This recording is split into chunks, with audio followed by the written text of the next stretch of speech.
रडत रखडत 2 तासांनी गोरेगावला टॅक्सी पोहोचली आणि पाऊलभर पाण्यात टॅक्सी थांबली. पाऊण तास झाला तरी एकाच जागेवर. म्हणून नेमकं काय घडलंय हे बघायला टॅक्सीतून खाली उतरले. 4 पावलं पुढे गेले तर पुढे सगळंच थांबलेलं. पुढे गुडघाभर पाणी आहे असं म्हणालं कोणीतरी.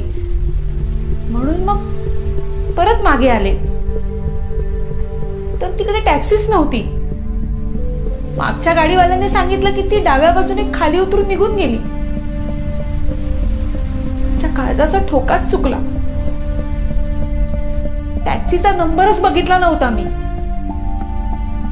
नंतर ना वनिता आठवली. म्हणजे लग्नानंतर 5-1 वर्षांनी मी जेव्हा मुंबईत आले होते ना तेव्हा ती मला अचानक भेटली होती. तिने हाच पत्ता सांगितला होता. मोबाईल नंबर पण दिला होता पण तो कधीच लागला नाही. बोरिवलीला हायवे जवळ आर्टिस्ट फ्लोअर हा पत्ता आठवला. मग रिक्षा घेऊन लगेच इथे आले. पर्स, मोबाईल, बॅगेज सगळंच गेलं. ओके.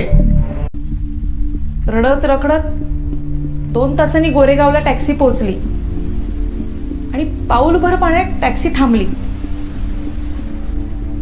पाऊण तास झाला तरी एकाच जागेवर. म्हणून नेमकं काय घडलंय हे बघायला टॅक्सीतून खाली उतरले. 4 पावलं पुढे गेले तर पुढे सगळंच थांबलेलं.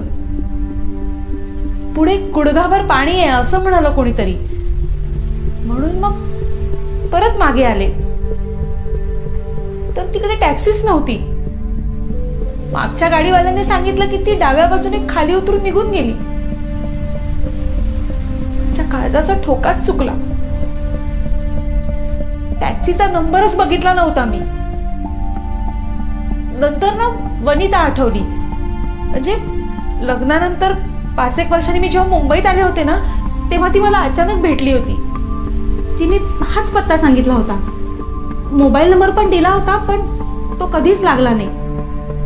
बोरिवलीला हायवे जवळ आर्टिस्ट फ्लोअर हा पत्ता आठवला.